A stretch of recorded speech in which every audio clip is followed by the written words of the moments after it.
괜찮은 회사에서 괜찮은 연봉을 받아도 내 집 마련을 한다는 게 점점 멀어지는 시대니까요. 경제적 독립을 위해서 투자하시는 거 저는 뭐 나쁘지 않다고 생각해요. 그런데 투자가 거저됩니까? 그거 해서 돈을 벌 수 있으려면 공부해야 되고, 그러면 관심 기울여야 되고, 노력해야 되고, 시간 투자해야 되는 거죠. 그러면 내가 하고 있는 일하고의 그 밸런스 문제는 어떻게 할 건가? 그거는 좀 고민을 하실 필요가 있을 것 같고요. 또 하나, 이 월급 받는 분들이 종잣돈을 만드는 제일 좋은 방법은 자기가 하는 일에서 좋은 성과를 내서 자기 몸값을 올리는 거가 실은 전 굉장히 중요한 일이라고 생각해요. 투자하시지 말라는 뜻 아닙니다. 하십시오. 하시되 다 여기를 이제 너무 멀고 요원해 보이니까 이거를 닫고 이쪽으로 그냥 내달리시기 쉬운데 이쪽도 충분히 한번 들여다보시라. 그래서 그 업종에서, 그 업계에서 내가 괜찮은 사람으로 찾아지고 기회가 많아지고 이랬을 때 내 연봉이 올라가면서 그것이 나의 좋은 아주 강력한 종잣돈이 된다라고 선배들도 저한테 많이 얘기를 해주셨고 저도 동의하는 바입니다. 월부TV 채널 영상에 이런 댓글이 좀 달렸어요. 지금 한 회사에서 같은 일을 10년째 하고 있습니다. 한다고 열심히는 하고 있는데 회사가 알아주는 것 같지도 않고 지금은 일하는 제가 바보같이 느껴져요. 대표님, 이분에게 어떤 말씀 해주실 수 있으세요? 질문을 먼저 드리고 싶은데요. 왜 화가 나고 왜 실망을 하신 걸까요? 열심히 일한 것에 대해서 보답을 받지 못해서. 자, 그러면 보상이 없으면 헛된 걸까요? 아쉽지 않을까요? 아쉽죠. 근데 아쉽다는 것과 내가 헛일 했네, 이거는 다른 거잖아요. 우리는 회사 일을 해준다고 생각하기가 쉬워요. 그런데 관점을 바꿔서 내 일을 하는 거다. 회사가 주는 기회를 활용을 해서 내 일을 하고 결과로 기여를 하는 거다. 스스로 자발적으로 일을 해서 결과를 기여한다. 이제 이런 뜻인데, 물론 내가 열심히 했는데 기대한 결과가 나오지 않으면 화가 나고 실망하기 쉬워요. 그런데 이때 생각하실 것이, 그럼 안 할 건가? 나는 회사 일을 그냥 해주고 마는 사람이 아니라 그 시간 동안에 나의 일을 한 건데, 그러는 동안에 당장의 가시적인 결과가 나와서 인정을 받지는 않았지만 어쨌든 나한테 지금 자산이 쌓이고 있는 건데, 이거를 생각하실 수 있다면 기분 나빠하시되 그것 때문에, 그런 이유 때문에 하던 일을 그만두지는 않으셨으면 하는 생각이 들고, 또 하나는 지금 다니는 회사에서 이제 퇴직을 하신다고 한번 생각을 해보죠. 그럼 우리 이제 뒤에 오는 후임자에게 인수인계를 할 거 아니에요? 뭐 서류 뭐는 어떻게 됐고 연락처는 어떻게 됐고. 자, 그러면 여러분 그렇게 인수인계를 하고 회사를 떠날 때 여러분의 몸과 마음과 머리도 다 리셋, 초기화해서 머릿속에 아무것도 들어있지 않은 상태로 나가게 될까요? 아니죠. 그러니까 그 일을 하면서 알게 모르게 새로 알게 됐던 노하우, 또 했던 경험들, 하고 깨달았던 인사이트, 이런 거 다 나한테 남아있는 거죠. 그죠? 회사를 옮겨도 그건 내 안에 그대로 있어요. 그 얘기는 뭐예요? 그건 내 거예요. 그럼 그 내 거는 어디서 왔죠? 일하면서 왔죠. 그래서 누구라도 열심히 했는데 열심히 한 그 대가가 오지 않고 알아주지 않고 열매가 보이지 않으면 힘들어요. 화나고. 그런데 화는 내시되 그것 때문에 다 쓸데없어 이렇게 하시지 마라. 왜? 애쓴 거는 다 내 안에 남는다. 사라지지 않는다. 제 책에 이제 이 얘기를 썼는데 그 읽으신 분들이 올린 그 후기를 보면 이거에 대한 언급이 그렇게 많아요. 이 얘기를 읽고 나니까 틀리지 않았구나 라는 얘기를 들은 것 같아서 그렇게 운다는 분들이 많이 계시네요. 사람은 항상 많은데 잘하는 사람은 항상 부족해요. 이를테면 지금 재직하고 있는 회사에 어떤 중요한 프로젝트가 있다. 그러면 이거는 꼭 회사가 성공해야 돼. 그럴 때 과연 내가 그때 생각나는 사람일까? 이거는 저 친구한테 맡겨야 되겠어. 일까? 아니면 누군가가 얘기를 이렇게 꺼냈을 때 안 돼. 그 친구는 아니야. 이런 쪽에 더 가까운가? 중요한 일을 맡기고 싶을 만한 사람인가? 제가 보니까요. 한 친구는 얘는 정말 머릿속에 일밖에 없는 애구나. 그런 친구가 하나 있어요. 굉장히 일 잘하고 지금도 그 일을 하고 있습니다. 근데 이제 한 친구는 재주가 있는데 그걸 자기가 못 이기는 것 같아요. 그리고 조금 잘하고 나면 그 성과에 취해요. 근데 그게 많은 사람들이 일생을 살아가는 동안 한 번은 잘하더라. 근데 진짜 잘하는 선수는 꾸준하게 잘하더라. 거기서 차이가 갈려요. 그런데 꾸준하게 잘하지 못하게끔 하는 변수 중에 하나가 초기에 거둔 한두 번의 성과에 자기가 그냥 취해버리는 거예요. 나는 굉장히 잘하는 사람이야.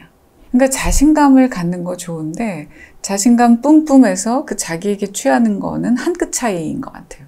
근데 그 길로 넘어가 버리면 흔히 하는 말로 초심을 잃게 되고 해야 할 일을 등한시하게 되고 그러면 이제 구멍이 나기 시작하고 더 이상 사람들이 찾지 않게 되고 그래서 왜 유명한 그 피아니스트 중에 루빈스타인이 그런 얘기 했어요. 연습을 하루를 안 하면 내가 알고 이틀을 안 하면 청중이 알고 뭐 사흘을 안 하면 누가 알고 이런 얘기 하신단 말이에요. 이제 어떤 일을 해서 성과를 내고 잘하는 사람으로 계속 그 사람들 기억에 남아있고 그것이 또 기회를 갖게 되고 그런다는 거는 저는 자전거 바퀴를 굴리는 거하고 비슷한 거구나. 지금까지 잘 굴러왔다고 서보세요. 그러면 스톱이죠. 근데 앞으로 계속 나가려면 계속 페달을 밟아야 되는 거죠. 그래서 저는 방부제를 우리가 다 이렇게 가질 필요가 있다고 생각하는데 이건 이제 제 언어예요. 왜 음식이 상하지 말라고 방부제를 쓰잖아요. 옛날부터 소금, 설탕 이런 게 다 방부제였어요. 그러면 자기의 초기에 크지 않은 성과에 취하지 않게끔 자기를 냉정하고 객관적으로 볼 수 있는 노력, 시각, 방부제 이런 거 필요하다고 생각합니다. 그런 대표님께서도 가슴에 사표를 놓고 다니셨다고 들었어요. 네. 어떤 일을 할 때 저는 두 가지 축이 필요하다고 생각하는 사람이에요. 재미있다. 이 일이 좋다. 두 번째는 내가 하는 일이 의미가 있다. 어떤 사람들은 재밌어. 그걸로 되는 사람들이 있어요. 근데 이제 저라는 사람은 재미도 있어야 되고 의미도 있어야 되는 사람이에요. 근데 그 광고, 카피라이터, 크리에이티브의 의미가 그렇게 찾아지질 않았던 거예요. 일이 잘 풀리고 제가 한 캠페인이 성공을 하고 이러면 그 질문은 이제 잊어버려요, 잠시. 그런데 이제 뭐가 잘 안 풀리고 이렇게 되면 그 질문이 또 이렇게 올라오죠. 너 이 일을 왜 하는 건데? 어떤 의미가 있는데? 어떤 보람이 있는데? 이제 그거에 대한 답을 찾는 시간이 그렇게 십수년이 걸렸던 거예요. 그래서 이건가 하고 찾았다가 한 2, 3년 지나면 또 그게 아닌 것 같아서 또 다른 의미를 찾고. 우리가 이제 크리에이티브라는 말을 많이 하죠. 창의성. 근데 대부분 일터에서 요구되는 창의성, 크리에이티브는 문제 해결로서의 창의성이에요. 사람들은 광고를 보고 와 재밌다, 저거 새롭다, 너 그거 봤어? 이렇게 얘기를 하는데 그럼 그 광고는 왜 만들어지는가? 기업은 해결해야 될 과제가 있는 거예요, 문제가. 그걸 해결하는 사람이 저희였어요. 일반인들이 결과를 보고 뭐 재밌다, 새롭다라고 얘기를 할지언정 그 새로움은 문제를 해결하는 해법으로서의 새로움이었던 거예요. 그러니까 히딩크, 당신의 능력을 보여주세요. 이 얘기를 왜 했을까요? 재미있으라고? 새로우라고? 아니에요. 그 클라이언트가 그때 삼성카드, 그래서 삼성카드로서는 당시에 어떤 해결 과제가 있었고. 그래서 제가 이 얘기를 길게 하는 거는 이런 거는 사람들이 크리에이티브에 대해서 기대하는 것과 사뭇 다르지만 핵심은 이런 데 있는 거예요. 이걸 왜 하는 거야? 이 일의 핵심은 뭐야? 내가 지금 해결해야 될 문제는 뭐야? 이런 게 먼저 있고 근데 그거를 진부하지 않게 평범하지 않게 한 번 봐도 기억에 남게 새롭게 그게 크리에이티브인 거예요. 이제 도달했던 생각이 내가 하고 있는 일은 기업이나 혹은 공동체가 당면한 과제가 있을 때 그것을 생각의 힘으로 해법을 찾는 일 그 생각을 찾아놓고 나서 그래 이 정도면 이 일을 계속할 만하겠다. 의미가 있겠구나. 그래서 걸린 시간이 한 10수년이었던 거죠.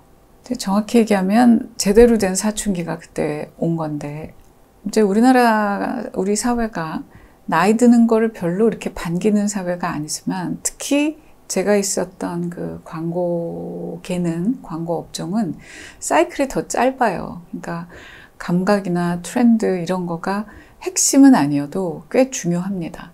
근데 아무래도 나이가 이렇게 들어가기 시작하면 회사의 변화에 좀 둔해지고 그 감각에서도 좀 딸리기 쉬워요. 그러니까 이제 나이는 들어가는 것 같고 기회가 예전만큼 안 오는 것 같고 그러면 이제 고민을 하기 시작하는 거죠. 거기에 학생 시절에는 순조롭게 넘어갔던 그 사춘기가 이제 저를 덮쳤고 애초에 고민의 시작은 이거 내가 나이가 드네, 둔해지네, 이 일을 계속 내가 할 수 있을까? 언제까지 하나? 이런 거였는데 그 질문을 품고 이건가 저건가 하다 보니까 결국은 시간이 줄어들고 있구나. 그러면 나는 앞으로의 시간을 어떻게 살고 싶은 거지? 이 질문이 온 거였죠. 근데 저한테는 그 시기가 결정적 시기였고 그 결정적인 시기에서 그래서 뭘 원해? 너는 어떤 시간을 보내고 싶고 어떻게 살고 싶어?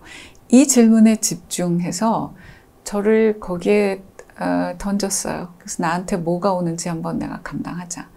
그 얘기는 그때가 제가 45, 6 이럴 때인데 이제 그만둘 생각을 했던 거예요. 왜냐하면 40 중반의 여자가 갈 데를 마련해 두지 않고 그만둔다라는 거는 실은 별로 그렇게 권할 만한 사항은 아닌 거죠. 다시 또 잡을 구한다는 보장이 없는 거니까. 그렇지만 그때 저는 그런 저런 현실적인 이유들보다 제가 더 중요하다고 생각했어요. 제 인생이. 그래서 그때만큼은 어느 게 유리해 불리해 이걸 잠시 이제 내려놓고 그 제 질문에 집중하기로 했고 그래서 1년간의 휴직을 하면서 답을 이제 얻었고 그 답을 가지고 그 추후에 한 6년 정도를 더 일을 하고 퇴직을 했는데 그때의 경험으로부터 제가 크게 배운 것이 40이 넘으면 사람은 그 전까지는 이게 유리할까 저게 유리할까 를 놓고 의사결정을 하죠. 갈림길에서. 저도 많이 그랬고 지금도 그러고 그렇지만 결정적인 순간에는 유불리보다 나는 어떻게 하고 싶은지 나는 뭘 원하는 건지 자기가 납득할 만한 납득할 수 있는 결론에 도달할 때까지 시간과 거기에 노력을 투자하는 게 중요하다. 그래야 40 중반 이후에 나이가 들어서 자기 인생을 돌아볼 때 혹은 살아나갈 때 후회를 덜 할 수 있겠구나. 그런 걸 그때 많이 배웠습니다.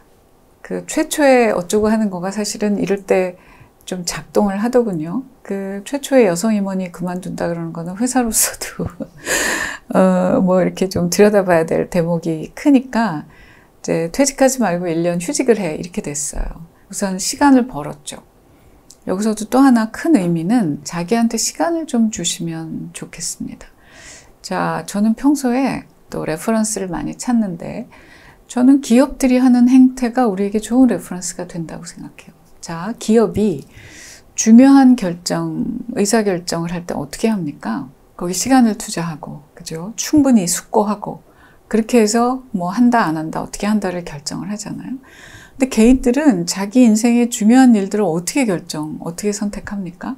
머릿속에선 계속 고민, 마음은 막 이렇게 뭐가 올라오는데 출근은 해야 돼. 일도 해야 돼. 그러니까 출근하는 지하철에서 잠깐 생각했다가 또 잊어버리고 앞에 닥친 일을 했다가 머리 감다가 또 잠깐 이렇게 했다가 그렇게 해요. 그러니까 자기 인생의 굉장히 중요한 분기점인데 그 중요한 일을 다루는데 충분한 시간과 노력을 거기 다 들이지 못해요. 그런 상태로 결정합니다. 그러니까 하고 나서도 이게 만족스럽지 않은 거죠. 그런 의미에서 자기한테 시간을 좀 주시라.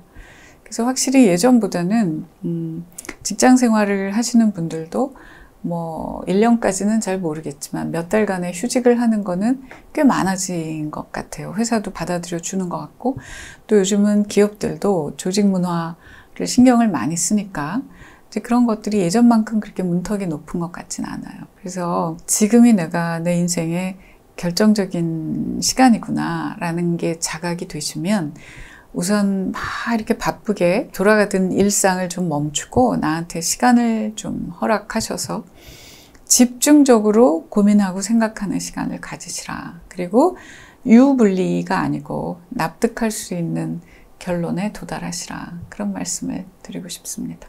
그럼 우리가 은퇴하기 전 꼭 준비해야 하는 것 혹은 끝마쳐야 하는 게 있다면 그게 무엇일까요? 돈 중요하죠. 은퇴 자금을 어떻게 마련할 건지. 그건 이제 중요하고요. 근데 많은 경우 은퇴 준비의 상당 부분의 노력을 이제 돈에 투여하기 때문일 건데 또 하나 중요한 게 있어요. 그 시간을 어떻게 보내고 싶은 건가?